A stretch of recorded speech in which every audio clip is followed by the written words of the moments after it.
Good evening, everyone. The California Commission on Disability Access Legislative Committee meeting is now called to order, and it is Wednesday, June 8th, 2022. Abigail, will you please do the housekeeping honors for us? Of course. Thank you, Chair Commissioner Lilbridge. Good afternoon. This commission meeting has been recorded, just so y'all know, before we start into housekeeping. So I'm going to get into it. Good afternoon. The California Commission on Disability Access Legislative Committee meeting is now called to order on Wednesday, June 8th, 2022. This legislative committee meeting will be on Zoom via teleconference and held at the California Commission Disability Access headquarters, located at 400 R Street, Suite 312, Sacramento, California. Per Assembly Bill 361, extending the Bagley-King flexibility through March 31st, 2022, teleconferencing restrictions were waived during the COVID-19 pandemic. Therefore, committee members were not required to list their remote locations. However, in accordance with the expiration of Assembly Bill 361's teleconferencing provisions, members of the public may participate either by Zoom or teleconference from any location. The first agenda was distributed on Thursday, May 26, 2022, and the amended and final agenda was distributed on Friday, June 3rd, 2022. The most recent agenda can be found on the CCDA's website. The link is being captioned and recorded. To assist in this effort, please state your first and last name each time you speak, and speak loud and clear. The live captioning link has been included in the chat for your use. Public participants can use the raise hand function to alert the committee of when they would like to speak. And we will also give an opportunity for public members who have called into the meeting, at which at that time they can unmute themselves. If you're attending the meeting via teleconference, please press *6 on your keypad to unmute or to mute yourself. If you would like to alert CCDA, please press *9 telephonically to raise your hand and staff will call on you. Please remember to mute yourself if you are not speaking in order to reduce noise and technical issues. If you are having technical issues throughout the meeting and need assistance, please use the chat function to alert CCDA staff, or email us at ccda@dgs.ca.gov. Thank you, Abby. And this is Chair Commissioner Scott Lillibridge, and I realized I broke the first rule by not saying my first and last name. So thank you for reminding all of us about that. We'll go now to agenda item 1, the roll call. And Abigail, will you please take the roll? Of course. All right. So we're going to start with Chair Commissioner Scott Lillibridge. Here. Commissioner Jacqueline Jackson. Present. Commissioner Michael Paravagna. We did receive an indication from Commissioner Paravagna that he will be unable to attend this meeting, by the way. So with that, we do not have quorum, unfortunately, Chair Commissioner Lillibridge. Okay, thank you. This is Chair Commissioner Lillibridge again. So without a quorum, we will not be able to vote or take any action. So this meeting today will be strictly advisory only. Are there any members of the public that are attending this meeting that would like to introduce themselves?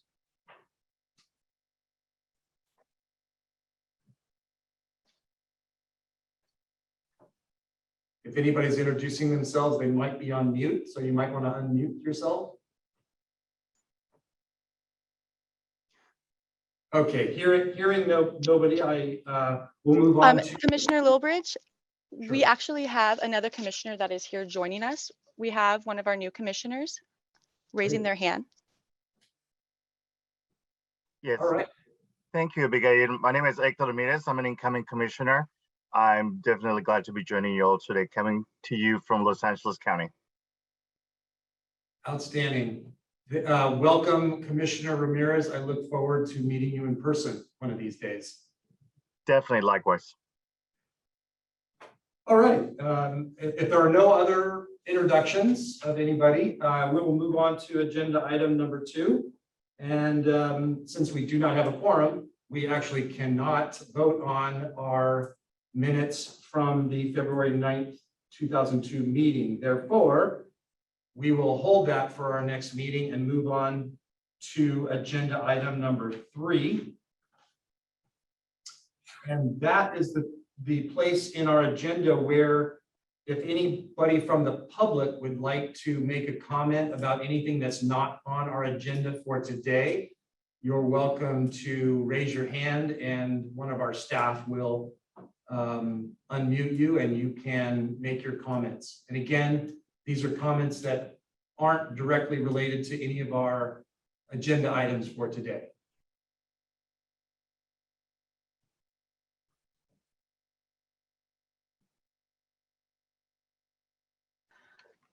Commissioner Lilbridge, there appears to be no indication in the chat. Okay. Thank you. With that, we will move on to agenda item 4, and that is our legislative bill tracking. And I will turn this over to our operations manager, Paul, to either take on this agenda or introduce the person who will. Thank you, Commissioner Lilbridge, Chief Commissioner Lilbridge. My name is Phil McFall, I'm the Operations Manager with the California Commission on Disability Access, CCDA.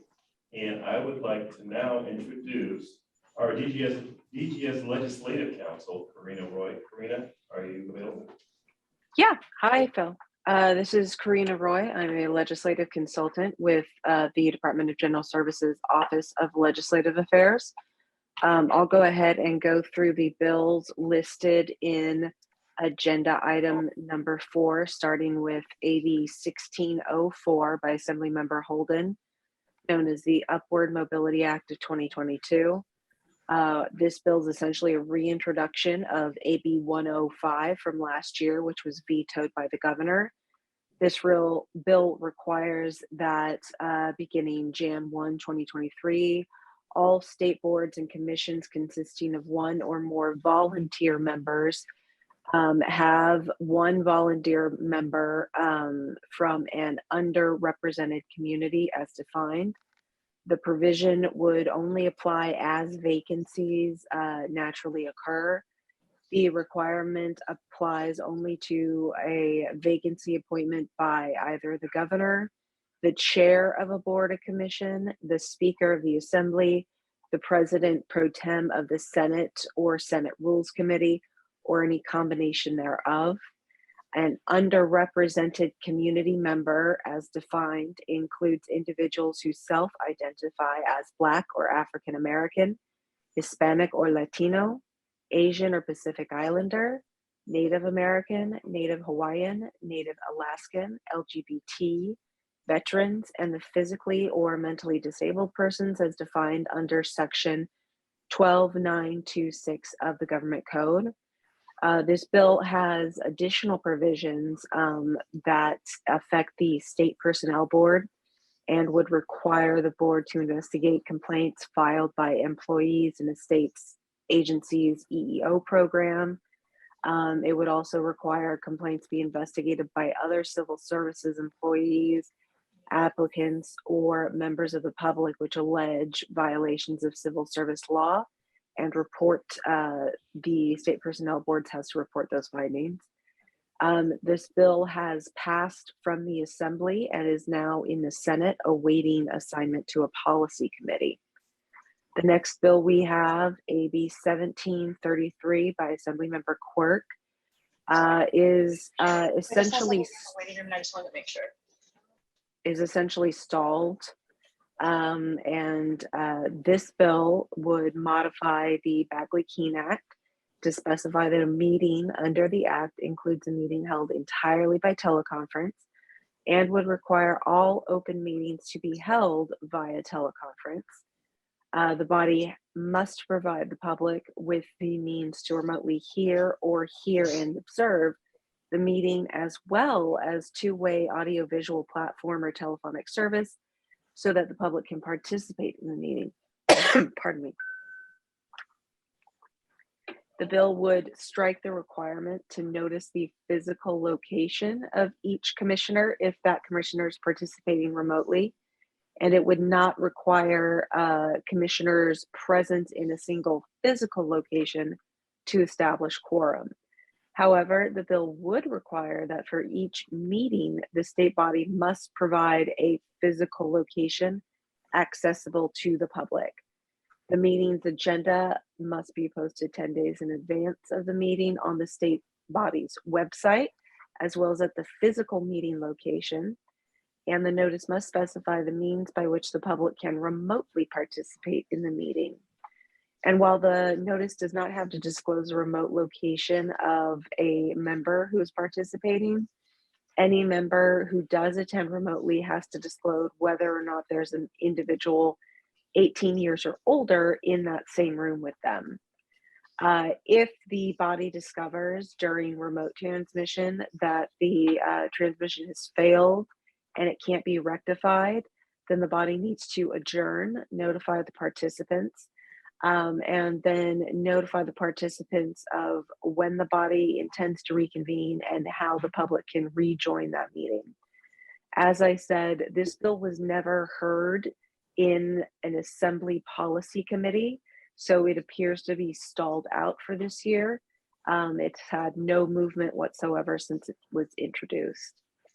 Next up, AB 1795 by Assemblymember Vince Fong. This bill is actually dead. It will no longer be moving. It failed to move out of the assembly and it has failed deadlines.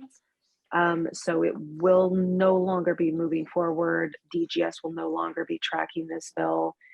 It would have amended Bagley-Keene to require state bodies to permit persons to attend both in person and via remote participation, with remote participation being defined as participation at a location other than the physical location designated in the agenda.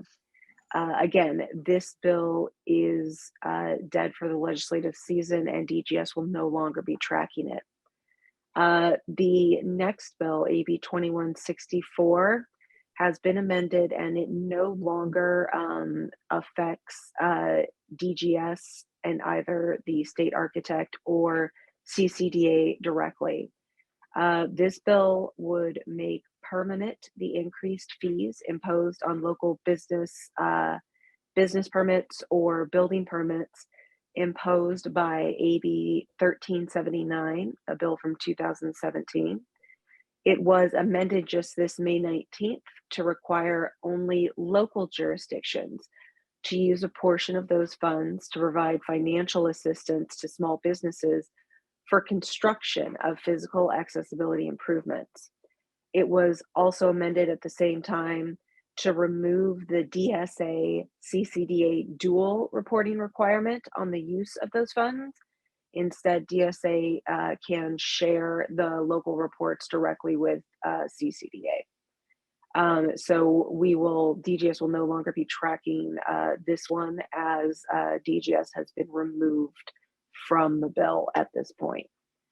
And then next we have AB 2917 by Assemblymember Mike Fong, I believe.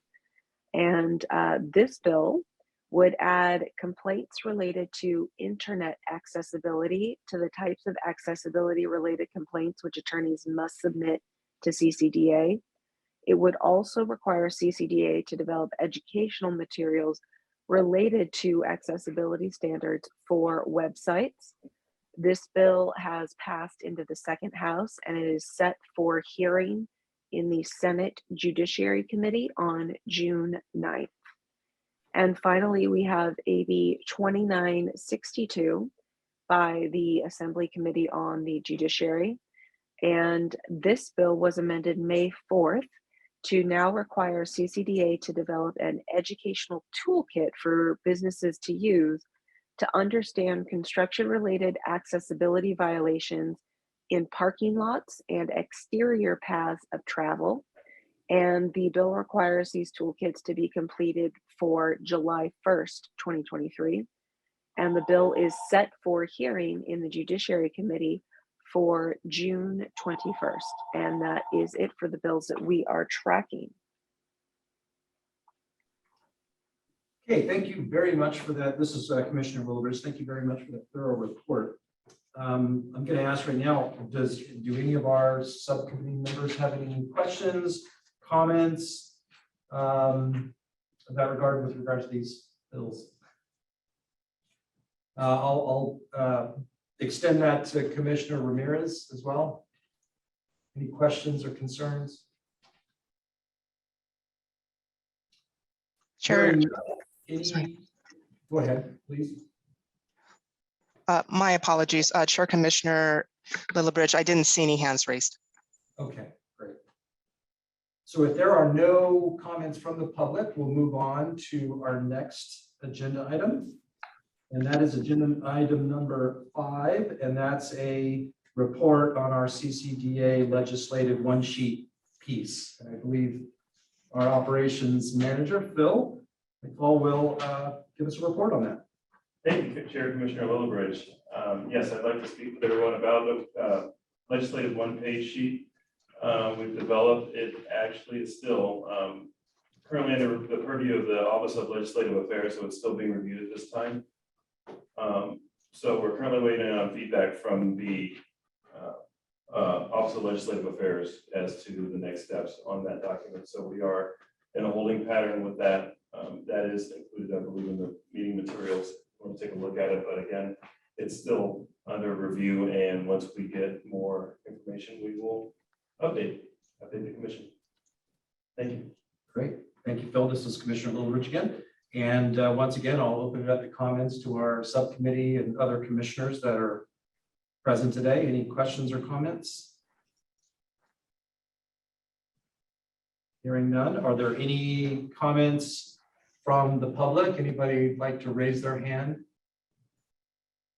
Chair Commissioner Lillibridge, I do not see any hands raised or members of the public in the chat offering commentary. Okay, thank you. Well, we're obviously looking forward to any feedback from OLA on our piece so that we can kind of move forward and disseminate that information as quickly as possible. So we'll look forward to that. Since there are no other comments, we'll move on to agenda item number 6. And that is our attorney non-compliance and statutes relating to that. And I believe Teresa, our legislative, or excuse me, data and research analyst, Teresa Brown, you're going to provide us a report on that. Yes, thank you, Chair Commissioner Lillibridge. Just to remind everyone, pursuant to Civil Code Section 55.32, there is a requirement for the California Commission on Disability Access to compile data with respect to demand letters, complaints, case resolution reports, based off of the various types of construction-related physical access violations alleged. Their responsibility is to tabulate this data per Government Code Section 14985.8. Additionally, we are obligated, the California Commission on Disability Access is obligated to report not less than every 6 months on its internet website a list by type of the 10 most frequent types of accessibility violations alleged in the demand letters, also the case resolutions and the complaints.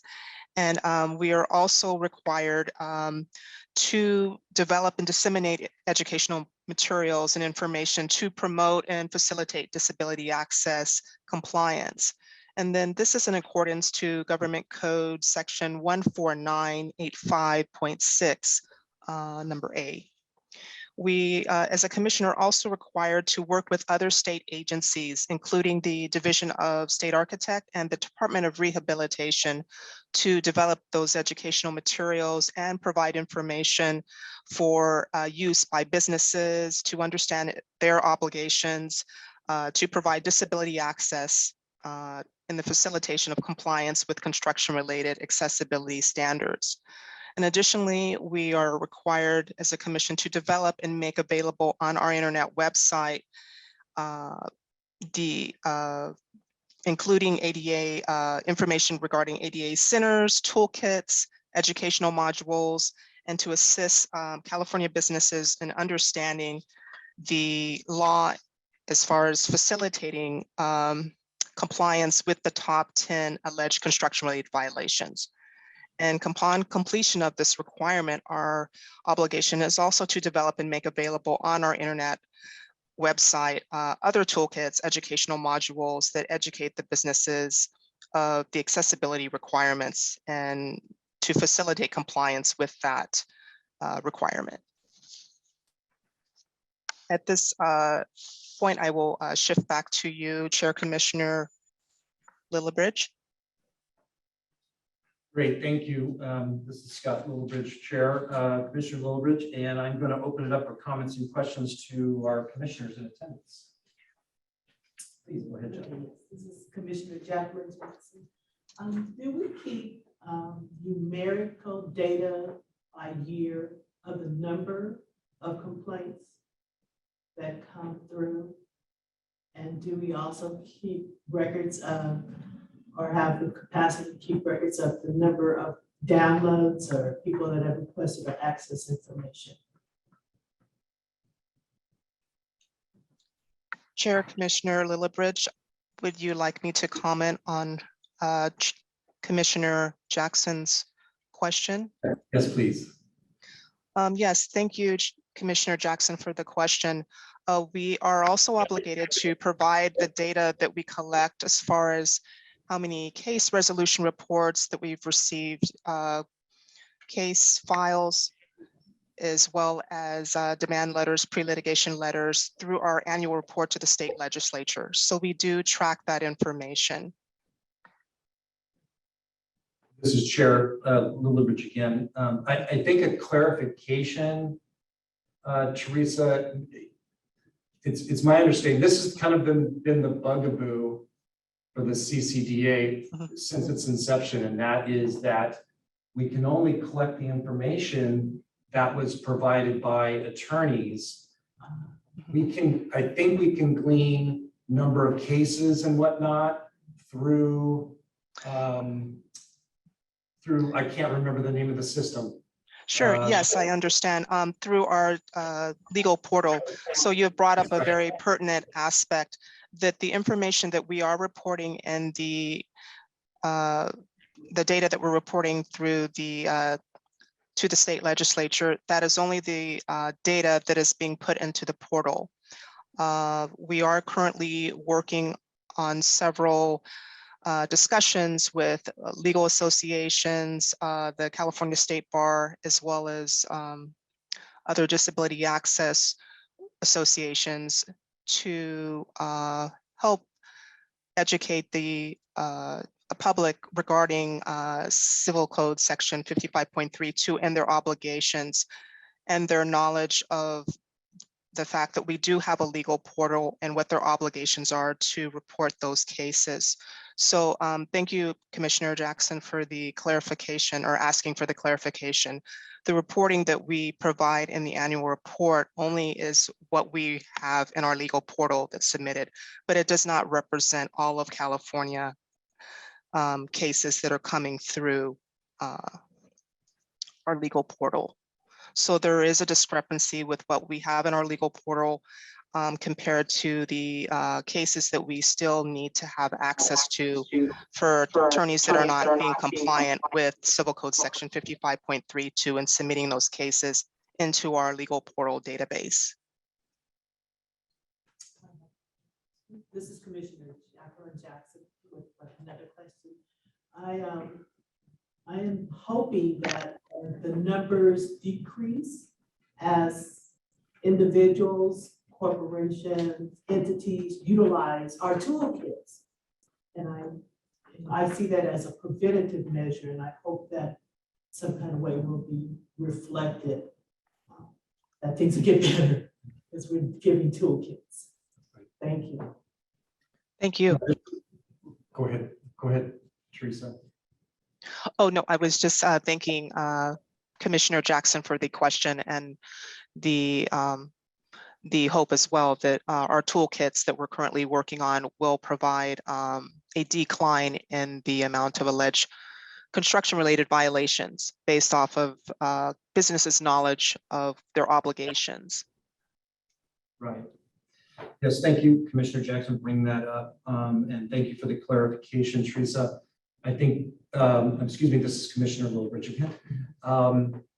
Yes, I've been on the commission now for a few years, and this has been the one point that keeps coming up over and over. And the fact that CCDA has been, I mean, one of the reasons, one of our mission, goals is to accurately report the violations that are happening, and therefore it allows us to then inform the legislature through our annual report about what those top 10 violations are. Well, at this point, we can only hope that the complaints and the filings that are made voluntarily by the attorneys are representative of the entire state. If we have a large enough sample size, I suppose. It's a little frustrating. I think that's why we continue to bring up this civil code section, that it doesn't quite have the teeth that it needs to have to kind of force attorneys to report, otherwise face the consequences. It's more or less set up to where I believe a complaint needs to be made about a specific attorney for the state bar to do anything about it. So that's, it'd be nice for this, for the legislature to maybe take this role and maybe modify the civil code so that we can get more responses from attorneys and therefore help us complete our mission, one of our mission goals. I'll stand off my soapbox now, but hopefully we'll continue to keep pushing on this. Any other comments from commissioners?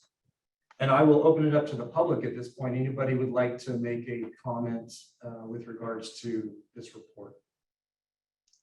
Chair Commissioner Lillibridge, I do not see any comments Well, from this is the, Hector Ramirez. Could I offer some comments, please?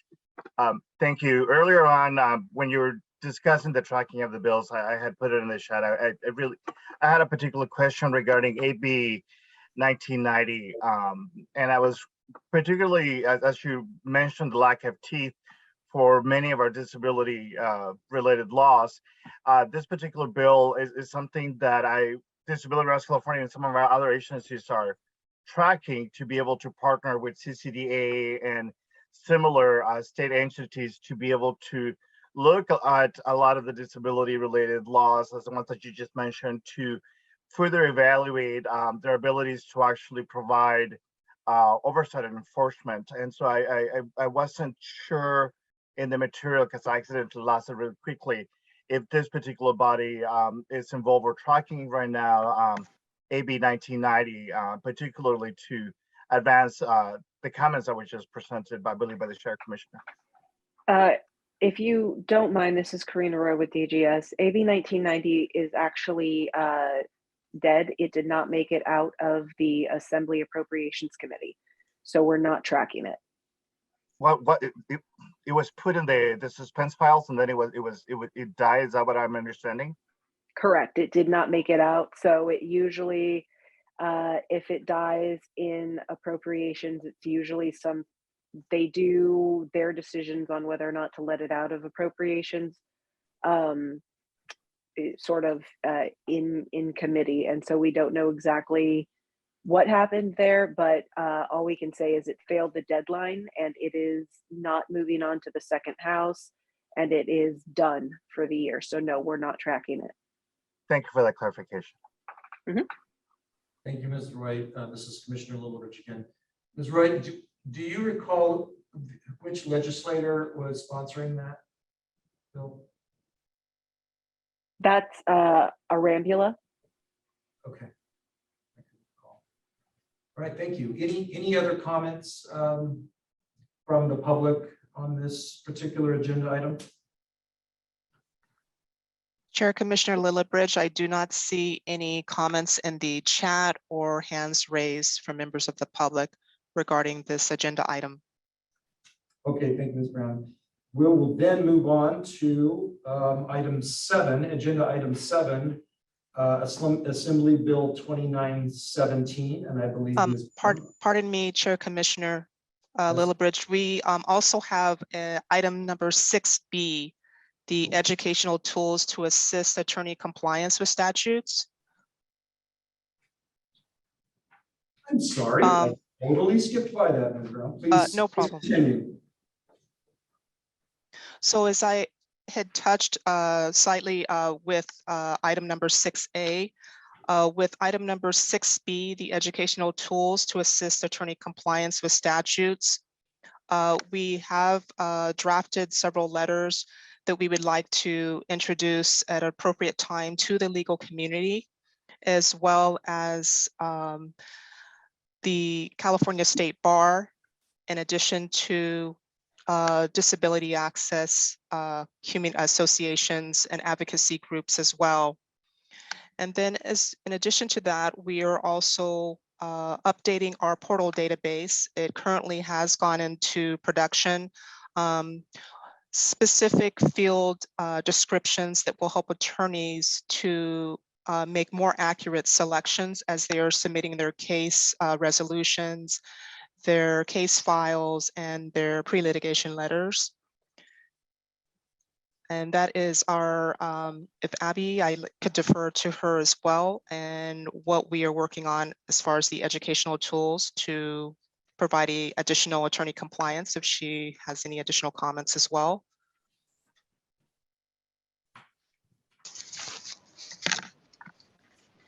I agree with you, Teresa, that we are working on developing these letters in order to send out to the California Bar Associations as well as advocacy groups, so we can increase the reporting.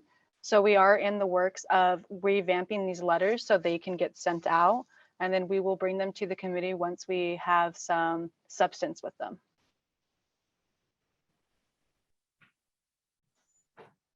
Okay, great.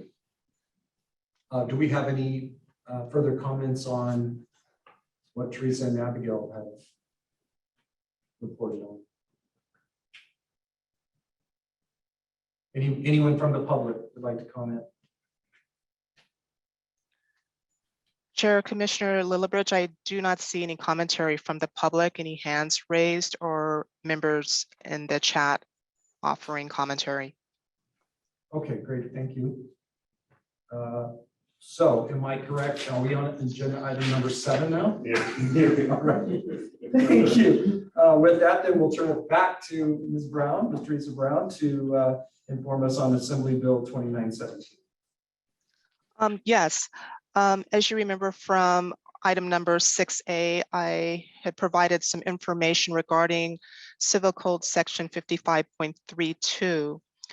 In addition to our current obligations for Civil Code Section 55.32, with the summary of Assembly Bill 2917, State Law Disability Access, the California Commission on Disability Access would be required to also include information regarding inaccessible websites, internet websites, to be reported from the attorneys, and also to include that data synopsis of our information that we received in the annual report to the legislature that we provide. Another attorney requirement regarding those provisions for 2917. Teresa, just a second. I think Phil would like to provide the disclaimer for this item, I believe. Yes, my apologies. Yes, I just want to put a disclaimer. Thank you. This is Phil McFall, Operations Manager, CCDA. I just want to, CCDA understands that the legislative bills have not passed and statutory requirements have not been finalized. We would like to discuss optional measures to address these potential requirements, and CCDA will ultimately satisfy them. So just to let you know that we understand that these bills have not been passed. We want everybody to understand that these bills have not been passed. So thank you, Teresa. Thank you, Oh, yes, thank you. Sorry to interrupt you, Teresa. You were on a roll. And if you would like to rewind and start over again, feel free, please. Oh, yes. So as I was mentioning, yes, the Assembly Bill 2917 has not passed yet. In the event that it has passed, we are already preparing for the attorney requirements of contacting the attorneys. In particular, sending a copy of reminding the attorneys that they have to send a copy of the complaint of the website violations, similar to Civil Code 55.32 within 5 business days of serving that complaint in court. And that is also in adherence to Government Code Section 14985.8. This is also the same for if there is a judgment or settlement of dismissal in regards to the internet violations. The attorneys would be required to provide that information to CCDA within 5 business days. Our requirements as well in adhering to Assembly Bill 2917, if it is passed, is that we would need to work with other state agencies, including the California Division of the State Architect, as well as the California Department of Rehabilitation, to develop educational materials and information to use for businesses and understanding their obligation to provide disability access and facilitate compliance with construction-related accessibility standards, including, but not limited to, the standards for internet websites. The CCDA would also be obligated to make available on our internet website and work with another agency as well, developing other toolkits, educational modules, and as well as educating the public, businesses, of the accessibility requirements, not limited to, but including the accessibility standards for internet websites, and how to facilitate compliance with those requirements. In addition, we would need to provide post-educational materials on the internet website. And additionally, the CCDA would be obligated to provide enhancements to our portal. And as I had mentioned before, we have already brought into production enhancements that would help improve the descriptions of what the various alleged violations include. And so we would prepare, in the event that Assembly Bill 2917, if it does pass, we would also update that description to provide specifics as to what type of fields or categories would include a website violation, which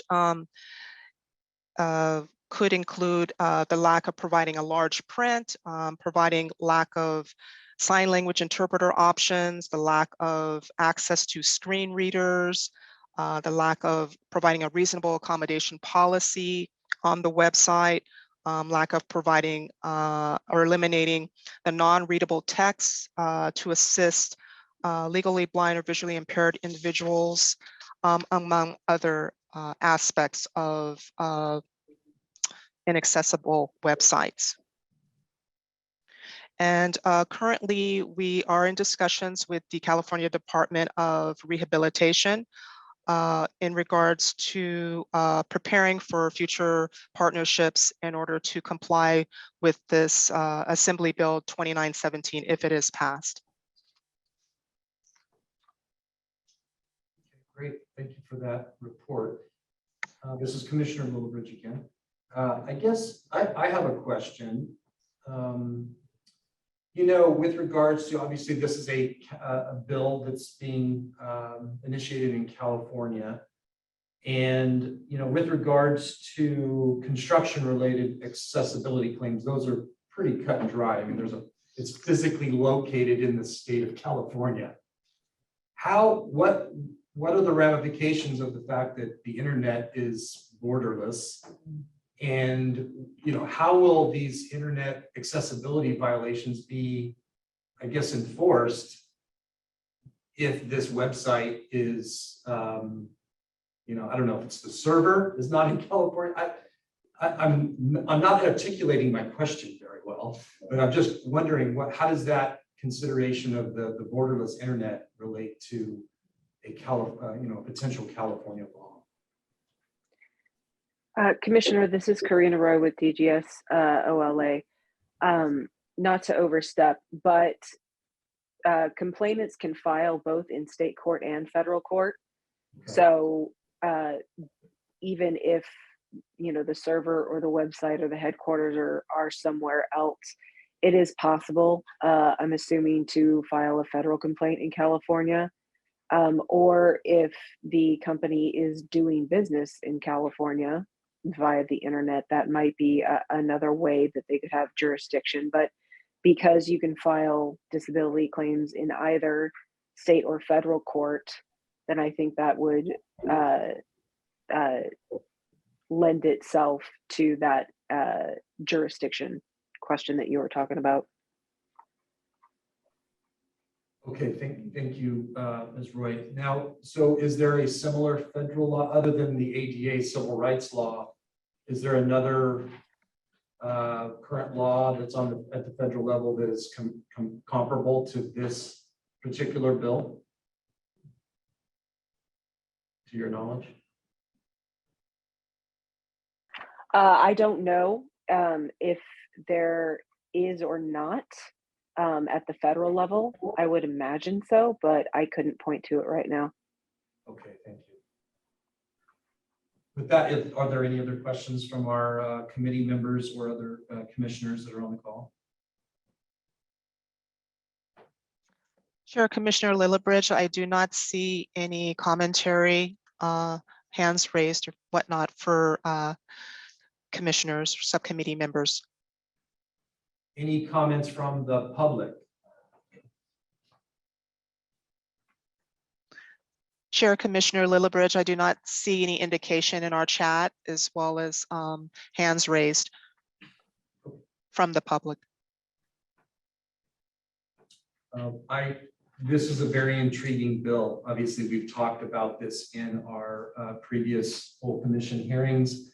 I believe we had somebody come 2 or 3 years ago to one of our hearings.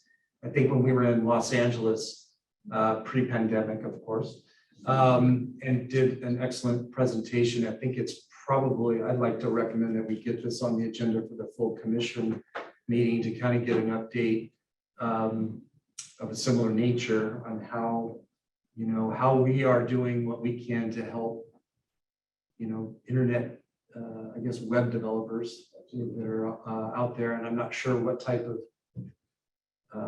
requirements. In order to call yourself a web developer, do you need to have some certification that says you are able to create an accessible website or not? I don't know the answer to that. I probably should, but it's probably something that we can all talk about. Because this is obviously the way most of us are doing commerce these days, right? Literally, I haven't been to the mall in 2 years. So anyway. I had to go to Walmart, but that's different. Yes, Phil. Okay, I did have a comment. This is Phil McFaul, Operations Manager, CCDA. I will say that we are at CCDA getting ahead. We have an accessible parking campaign where we are addressing, we are regularly discussing this issue with the web. I'm sorry, not the accessible parking campaign, but we are in Disability Access and Education Revolving Fund. And we're trying to, in the toolkits that we're creating now, we are taking into consideration that website access is something that's on the forefront. We need to be aware of it. And we know that that is a trend that's not even just, California, nationwide. I understand that that's really taking place. So it's something we're getting ahead of and what we're doing. So we're doing as much as we can to stay ahead, especially, with our site, but also with, educating California businesses on what they need to be doing in order to stay ahead of the game. So I will let you know that we are, here at CCDA, trying to create some materials to stay ahead of it. Well, thank you, Phil. We can always count on our CCDA staff to stay on top of it. So I really thank you all for everything that you're doing. You guys are fantastic, so just keep it up. If there are are there any other hands that possibly went up, Teresa, in the chat? Or comments? Chair Commissioner Lillibridge, I do not see any commentary in the chat as well as hands raised. Okay, great. Then if there are no further comments, we'll move on to agenda item number 8, and that is where we have the ability to talk about a future agenda items. And I'll throw that out to our committee members and other commissioners. If there are any other future agenda items you'd like to see on our agenda.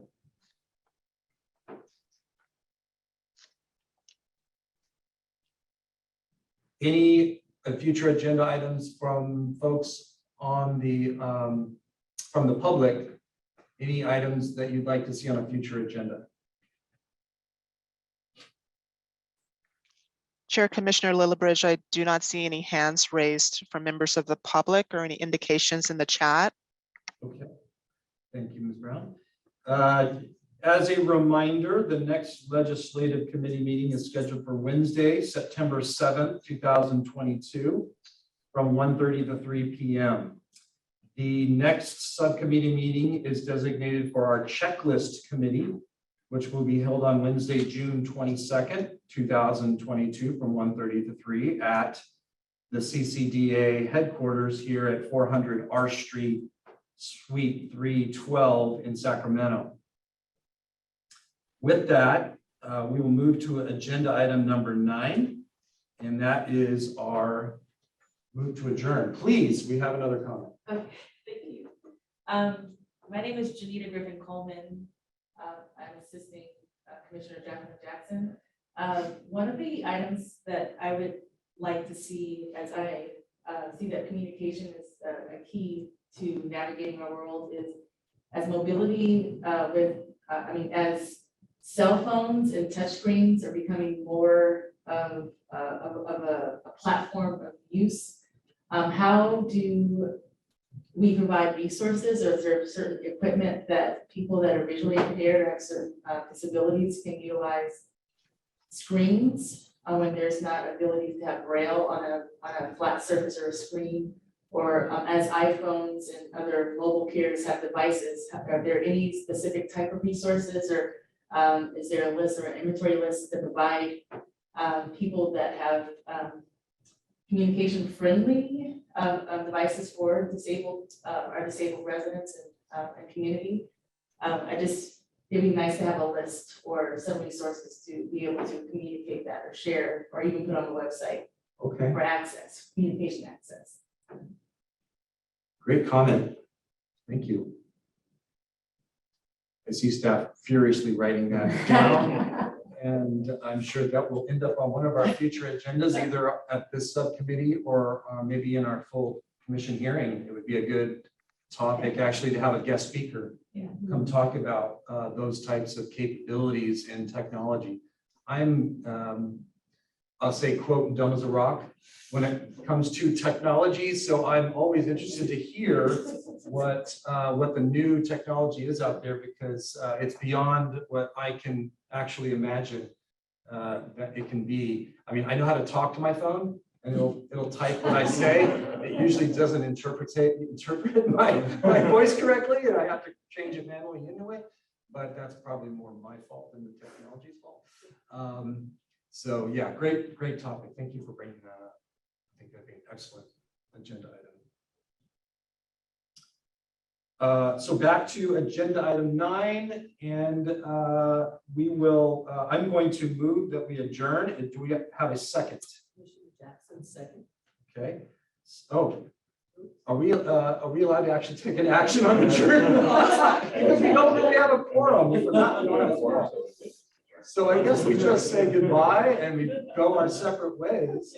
And we hope to see you all at one of our next subcommittee meetings or at the next full commission hearing. And I'm at a loss as to the date for that. July 27th. And it'll be here in Sacramento as well as virtual, those that want to attend virtually. All right, with that, I hope I bid you all a farewell and a good afternoon. Excellent. Nice to meet you, Commissioner Ramirez. Yes. Likewise, looking forward to working with all of you. Take care.